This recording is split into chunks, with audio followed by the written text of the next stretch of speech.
Now, when it comes to knowledge, I do want to touch on this. Of course, complexity is difficult and causes difficulties, but there's more than complexity at work here.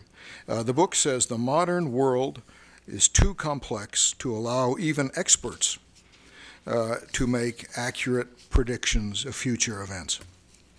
Seems to me the world has always been such, even when it was less complex, that you could not predict future events.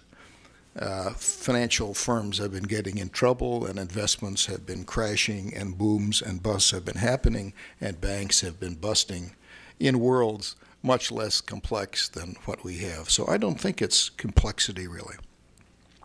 I think what causes the fundamental lack of knowledge or ignorance is instead recursiveness, or self-reference. That is to say, markets and actions and politics and policy are always self-referring, and they're recursive, and the decisions we take feed back into the next thing that happens, which feeds back in innumerable ways, which are and turn out to be non-predictable, or at least you can't successfully. You, of course, can make predictions, but you can't make successful predictions. For example, AAA mortgage securities were originally thought to be safe.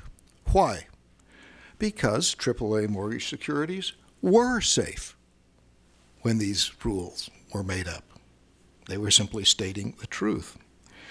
But because of the policies of governments and the actions of private actors, all of whom believed that AAA securities were safe, this made them risky. This is a wonderful example of recursiveness or self-reference. So the very belief that all these things were safe is what caused them to be a disaster. In similar fashion, the very belief that house prices in the U.S. could not fall on a nationwide basis, a pretty reasonable belief, because it was so strongly held, caused house prices to fall, and to fall by a third, about $7 trillion worth on a nationwide basis.